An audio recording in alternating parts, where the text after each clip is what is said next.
Hello everyone and welcome back to Audi C7 owners. Today we have a DIY video showing you how to install a MercRacing heat exchanger. We're also going to be showing you how to do a coolant flush on a 3.0T.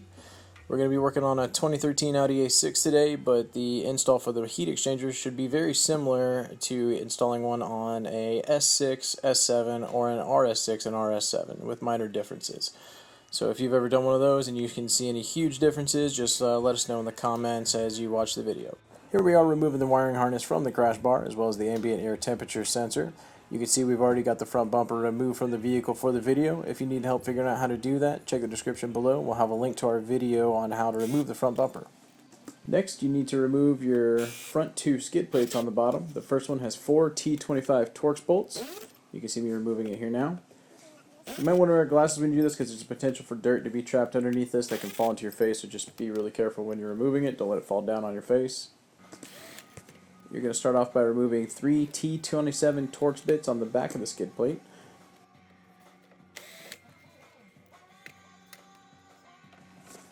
Then on the front of the skid plate, there are 3 Phillips head bolts that are twist bolts that just take about a 1.5 turn to remove. There's also 2 on each side of the skid plate, totaling 7 of those.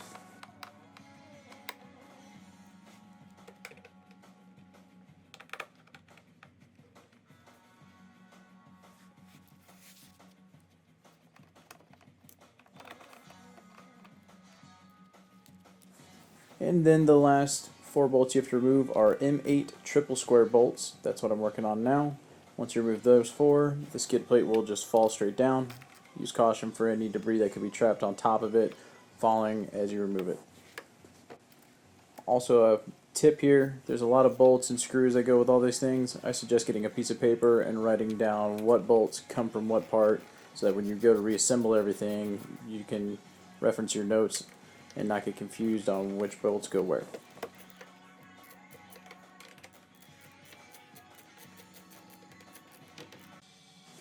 Since we are working with the coolant system, make sure you've given your car plenty of time to cool down. You don't want to damage anything or hurt yourself by dealing with hot coolant. When you're opening up the coolant reservoir, put a rag over the cap as you open it up in case there's any built-up pressure. This will protect you from any kind of hot coolant coming out when you open it up. I used a siphon here to siphon out what coolant was left in the reservoir before I moved on to actually draining the system. I got this siphon on Amazon for I think about $10, and then the drain pan off the bottom right of the screen you can see, I think that was about $13 on Amazon as well. And always remember, anytime you're dealing with any kind of chemicals or fluids with your car, you should wear protective gloves, wear glasses, and wear clothing that you don't mind getting messed up.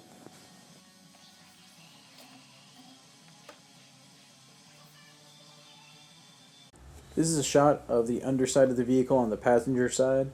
This is under where the second skid plate would have been. That screw I just tapped is the drain plug for the coolant system. You will unscrew that and let the coolant just fall straight down into your drain pan. But so that we don't create vacuum and we allow all the coolant to come out, you need to crack your coolant reservoir lid, but kind of keep it covered so that nothing can get into it. So now it's time to actually drain the coolant system. Get underneath the car with your drain pan. Make sure you have good latex gloves on and protective eyewear. Start off by slowly unscrewing the drain plug. You'll see that coolant starts to come out. The more you unscrew it, the more coolant will come out.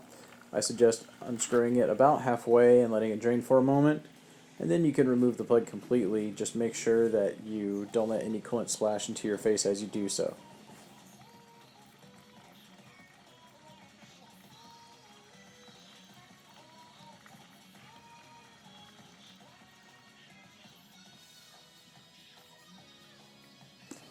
Once you remove the coolant drain plug, inspect it because there's a gasket that's around the base of it. Just make sure there's no damage to that gasket, otherwise you'll need to replace that before reinstalling it so you don't have a leak in the system.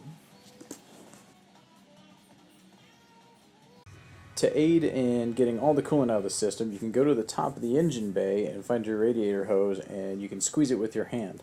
This will force air through the system and will help push out coolant, as you can see, through the bottom drain plug and into your drain pan. Overall, it takes about 10 minutes to completely drain your coolant system. Once it comes down to a slow trickle, you can put the drain plug back in. I pulled out a little bit over an entire gallon worth of coolant from my system, and I just had it topped off recently, so I don't think that I was missing much.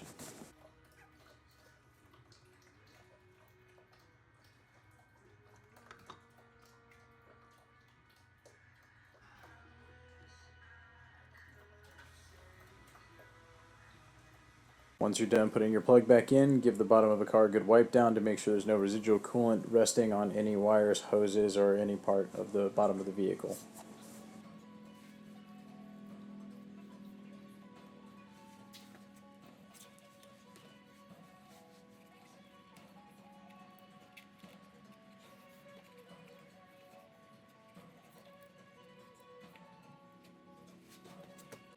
Next, we're going to start removing the coolant hoses from the stock heat exchanger using a pair of channel locks. You can remove the clamp and push it back down the tube, and then you need to pry off the hose. It's going to be on there pretty good. I used a small flathead to pry it off. The hose is pretty durable and it didn't tear. Just be careful as you do it. I think it was maybe stuck on there a little bit just from never being removed, but as you can see, coolant comes out of the hose, and more importantly, coolant will come out of the stock heat exchanger. So let it drain, make sure you have your drain pan underneath and ready to go. On the driver's side of the heat exchanger, you're going to need to remove this air duct that flows air to your secondary intercooler that sits in front of your driver's side wheel. There's 4 tabs on the top and bottom that it slides onto to lock. You can see the openings on the duct itself. You just push it to the left and remove it. Now it's time to remove the stock heat exchanger. In order to do that, you're going to remove the single T30 torque screw. It's located directly underneath where you just pulled off the driver's side coolant hose. You will not be reusing this T30 torque screw, so throw it in the spare screw jar. If you don't have a spare screw jar, make one. Everybody should have one. Next, you're going to start to remove the actual heat exchanger from the vehicle. Do this by grabbing the driver's side and pulling out. You'll see it'll just kind of fall and rest. And then on the passenger side, you're going to push it towards the passenger side. So if you're looking straight at it, push it to the left a little bit and then pull it out.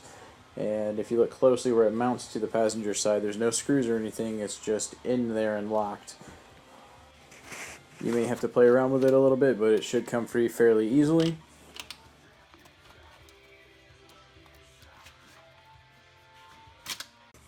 Once you've removed the heat exchanger from the car, don't tip it over because there's still coolant inside of it and you don't want it to leak out. Walk it over to your drain pan and then tip it over on one end and let it drain completely.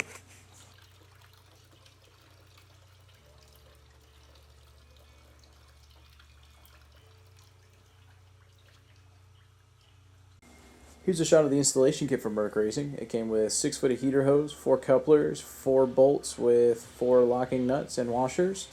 Came with that U-shaped hose, and it came with 6 hose clamps. I didn't use the U-shaped hose. I only used 2 of the couplers, and I only used 4 of the hose clamps.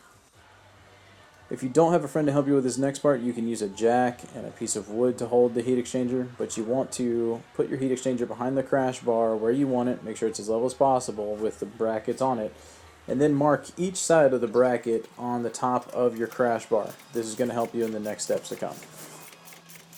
To remove the crash bar, you're going to be removing a total of 4 bolts, 2 on each side.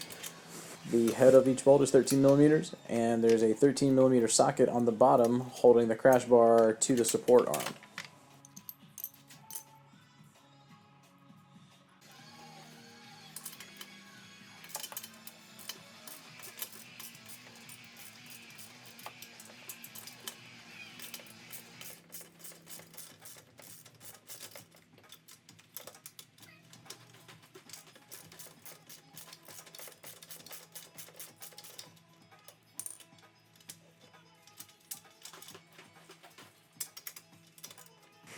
Once you loosen all the bolts for the crash bar, there's going to be tension from the support arm on the bar itself, which is going to put tension on the bolts. So you may need to lean into it in order to release the tension and push the bolts up and out of the crash bar.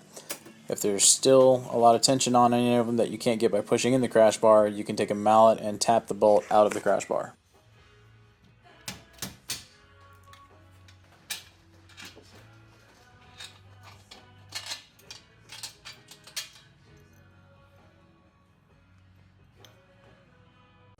Once all the bolts are completely out, the crash bar won't just freely pull away because it's a tight fit between the support arm and the crash bar. So you're going to need to use that mallet to tap the crash bar away from the car body. Don't be afraid to give it some pretty good hits because, like I said, there's a lot of tension from the support arms on the crash bar itself.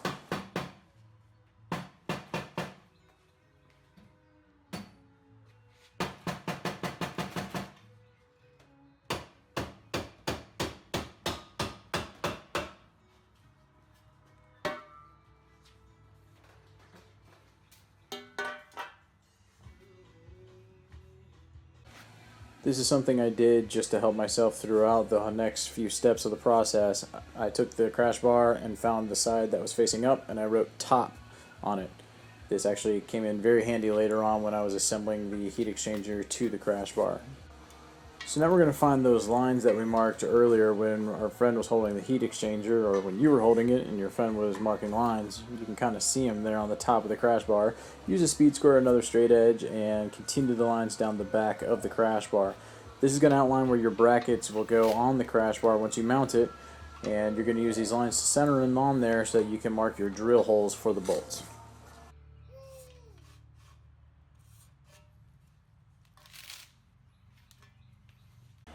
Here's a tip for making sure you get the brackets aligned the correct way. Take the heat exchanger, set it up behind the crash bar with the top of the crash bar facing away so that it's aligned properly with the heat exchanger. Remove the bracket while it's sitting right there, and then take the bracket straight from the heat exchanger and set it right onto the crash bar. That way you know for a fact it's aligned the correct way and you're not going to mess up when you're marking your holes for drilling the bolts. So now that you have your brackets off of the heat exchanger and resting on your crash bar, you can mark where you're going to be drilling for your bolts that'll go through the brackets and connect it to the crash bar. Try and get it somewhere in the center of the openings on the bracket. They are elongated openings, which is nice for when you're mounting the heat exchanger. It gives you room to play around to make sure you get it nice and level. Something that'll help you keep it level is make sure that you align the top of the brackets with the top of the crash bar itself as best as you can.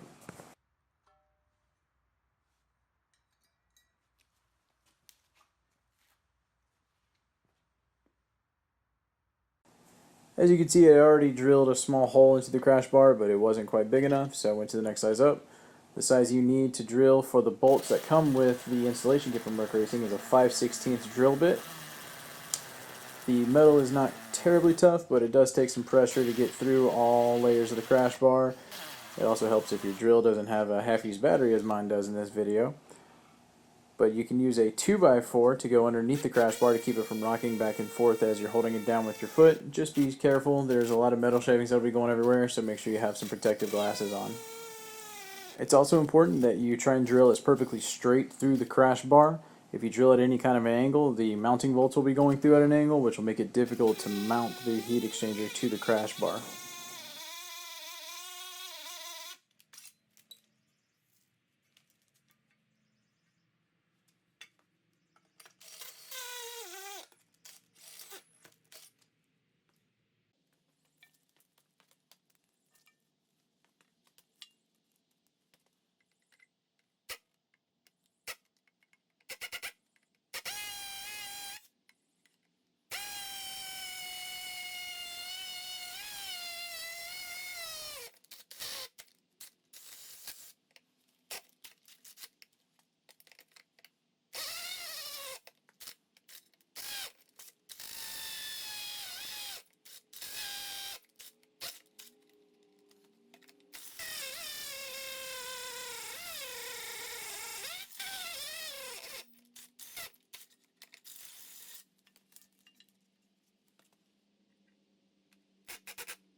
Once you're done drilling all your holes, tip the crash bar end on end. There's going to be metal shavings inside of it. Kind of tap it on the ground and get all those out, and then get your shop vac and clean up all the metal shavings. Try and get as much of it up. You don't want to sit down and possibly rest your knee on the ground and get some of those embedded in your skin, and you don't want them to fly around and possibly get in your eyes at any point. And plus metal shavings, if you've got other things in there, you just don't want them to get on stuff. Now we're going to be mounting the brackets to the crash bar. In order to do so, you're going to take your mounting bolts and push them through the front of your crash bar. Once they get through on the other side, put your mounting bracket over the bolts, and then put a washer over the bolt, and then a locking nut, and loosely tighten the bolts up. Don't over tighten them, because you're going to have to adjust the bracket on the crash bar when you mount it to the heat exchanger. The mounting bolts that are going to go through your crash bar to connect the bracket to the crash bar are 1/2 inch. So you're going to need 2 sockets, one for the front, one for the rear. You're going to need a deep well socket for the back side to go over the bolt. It is a long bolt, or you just need an open-ended 1/2 inch wrench to hold it in place as you tighten them down.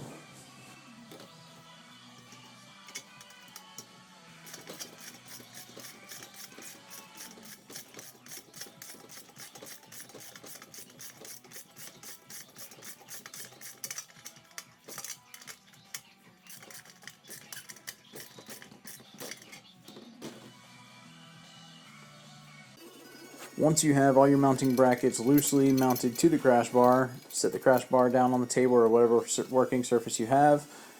Set it down with the top of the crash bar facing up, and then align your brackets with the top of the crash bar and tighten down all the mounting nuts for the brackets.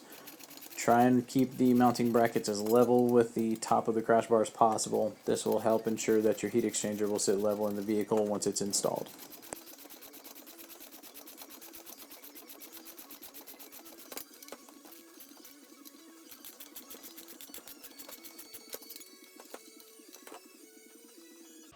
Here's what it looks like with the brackets fully installed. You can see how long the bolts are on the back, and what I found was on the A6 with a 30T, when I tried to mount this to the car, the bolts were too long and they ended up hitting my air conditioning condenser.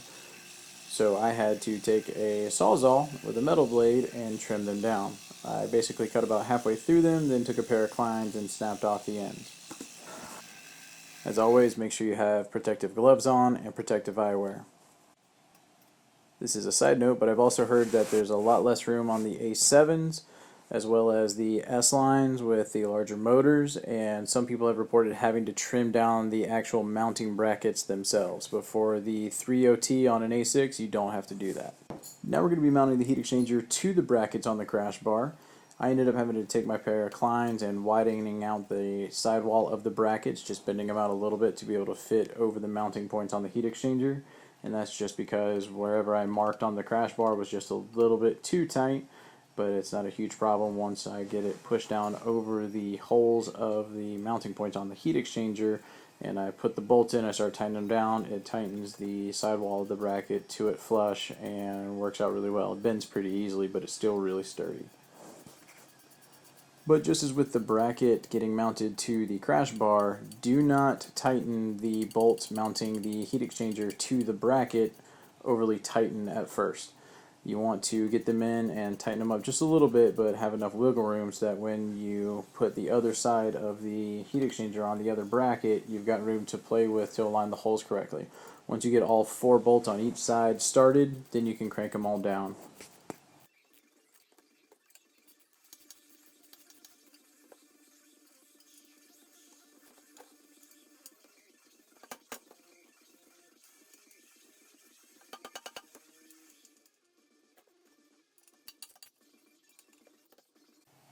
The reason I know to do this is because whenever I put the first side of the bracket on to the heat exchanger, I immediately tightened them all down, and then when I went to go to the other side, I got 1 bolt into the bracket in the heat exchanger, and then I couldn't align the rest of them, so I had to go back and loosen up the other side, then get the other one mounted up, and tighten them all down.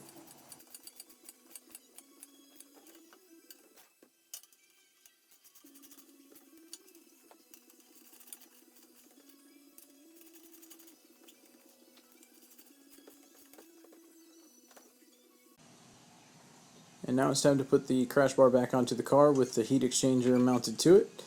Just try and line up the holes on the crash bar to the support arm as best you can. Use a mallet to gently tap it back into the support arm. Be careful not to let it fall out and fall to the ground, damaging the brand new heat exchanger you just put on.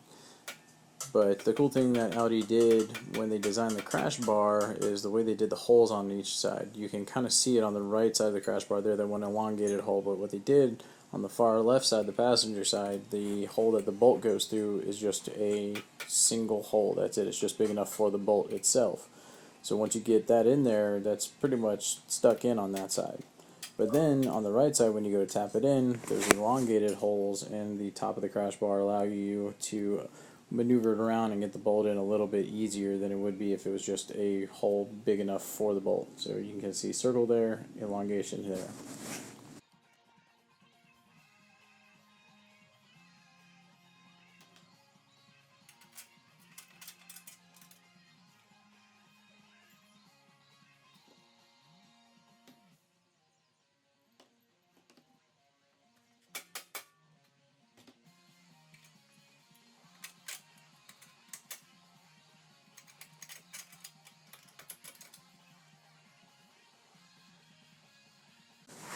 Once you have all 4 bolts back into the crash bar through the support arms, you can reinstall the 13mm nut to the bottom and then tighten them all down.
So here's what it looks like all bolted up to the car. The heat exchanger itself is anodized black. It looks really good. It's a really good quality. Doesn't chip very easily. I know that by me rubbing metal on it when I was trying to mount the brackets to the actual heat exchanger. But you can see all the space you have between the crash bar, the heat exchanger, and the heat exchanger and the condenser. You can also see why we had to trim all the bolts that mounted the brackets to the crash bar. They never would have been able to fit back there because they would have been running into the actual heat exchanger. You can also see down here where those plastic guards that we were talking about earlier also get in the way of your inlet port for the coolant hose on the right side of the vehicle. This is why I eventually trimmed these off, because they would have been in the way of mounting the hoses to the heat exchanger.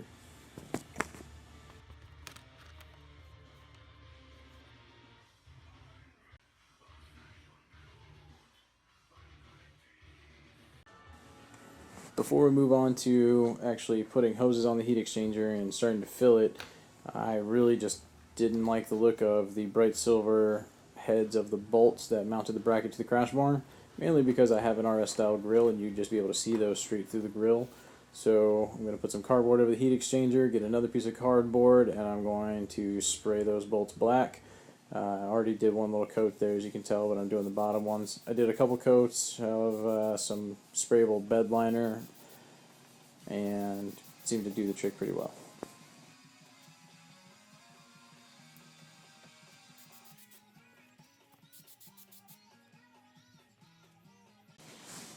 Okay, now it's time to actually start putting together your extended coolant hoses. You're going to start off on the passenger side, or you can start off on the driver's side. It's up to you, but I started on the passenger side, and I took one of the couplers and put it into the OEM hose. Make sure you get a bracket on there first, makes it a little bit easier, and then tighten it to the coupler. Then you can go to the driver's side and put a coupler into the driver's side hose, and you can also tighten it down with a clamp.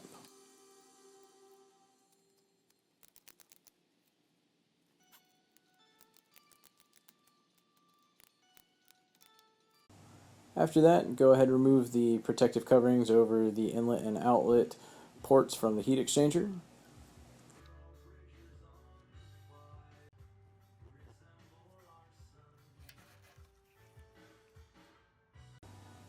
Now we need to measure the amount of heater hose we need to cut to be able to connect the heat exchanger to the OEM hoses.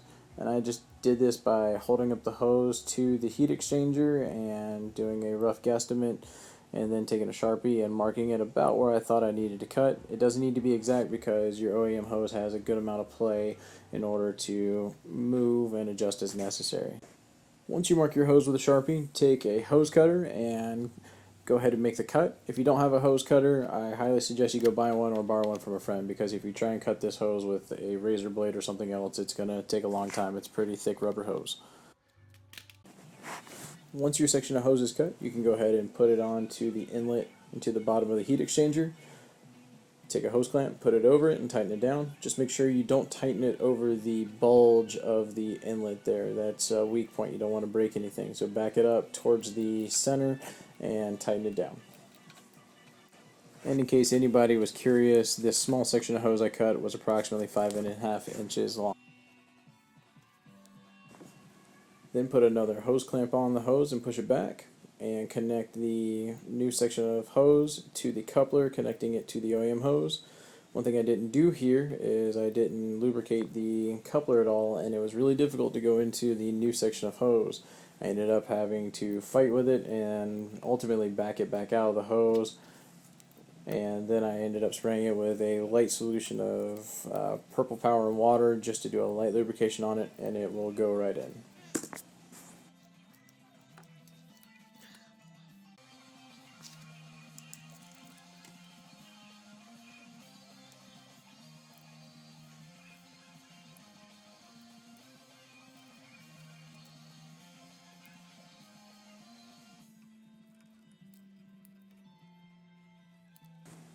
Here's where you can see I've had to remove the coupler completely to clean it up and put the lubrication on it. And then when I attached the OEM hose, I completely forgot to put the clamp back on the OEM hose, and I had to undo it and then put it on the hard way. Don't be like me. Just go ahead and lubricate the coupler and put it together the correct way the first time.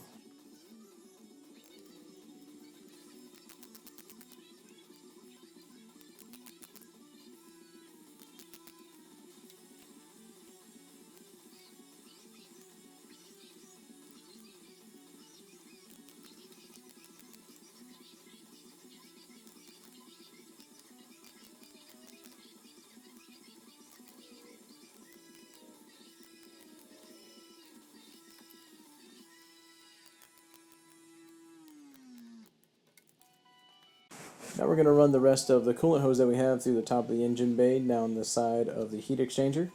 Once you get it all the way through, you'll take the top of the hose, put a hose clamp over it, and then connect the hose to the top inlet of the heat exchanger and tighten it down with the hose clamp. Once again, remember not to tighten over the bulge of the inlet.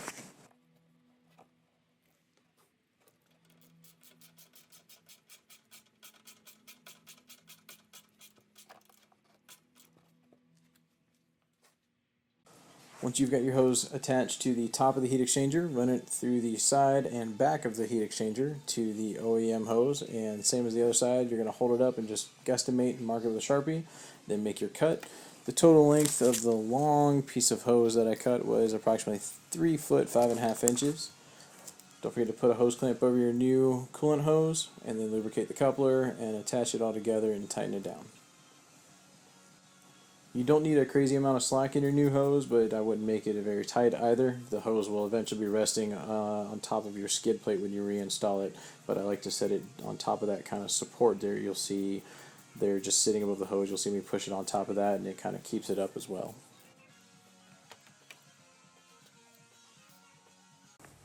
Here's a bird's eye view of what it looks like from the top down, starting at the top of the heat exchanger, going down the back and over to the side towards the passenger side.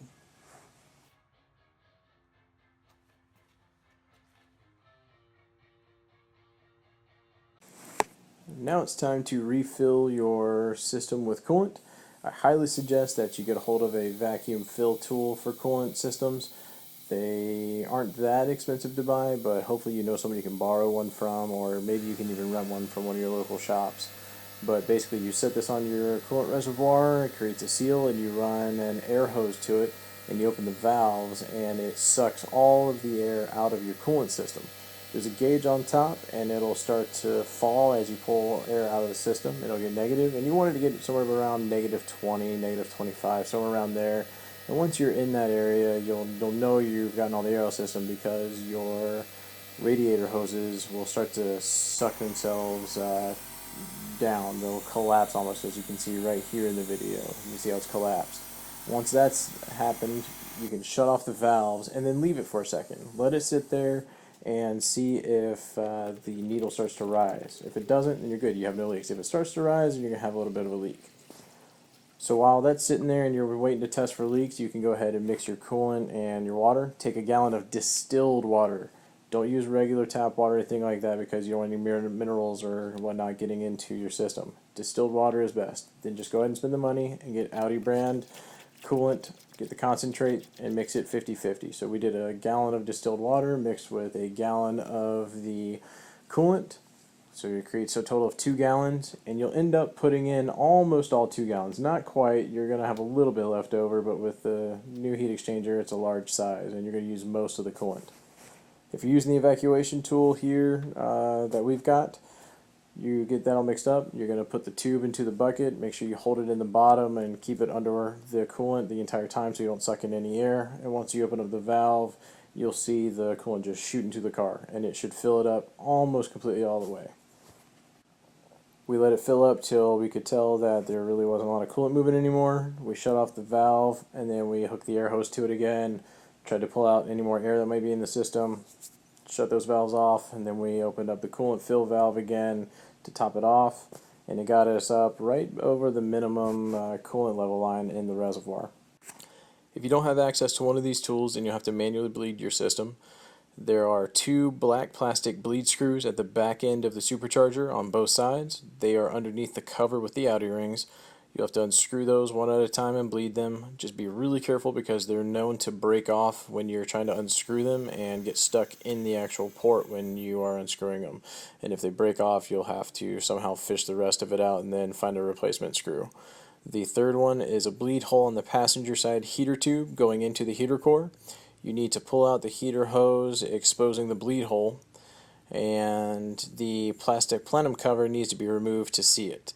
This is underneath the top strut brace, if you want to call it that, and it's easier if you remove that to gain access to this third bleed hole.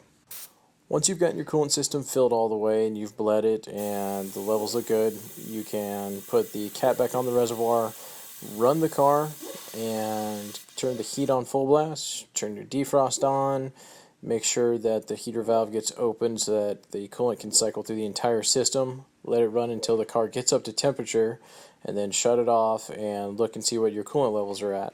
If they're low, wait for the car to cool down again, and remember to put a rag over the cap and slowly open it. Don't get yourself hurt, and then top off your system. Once you do that, you are done with the install, and you can put everything back together in reverse order and put your bumper back on and enjoy having no heat soak in the hotter summer months or when you're out doing your spirited runs. I hope this DIY helps somebody. If you have any questions, post them in the comments below, and I will certainly try to answer them as fast as possible. Thanks again for watching another video from Audi C7 owners.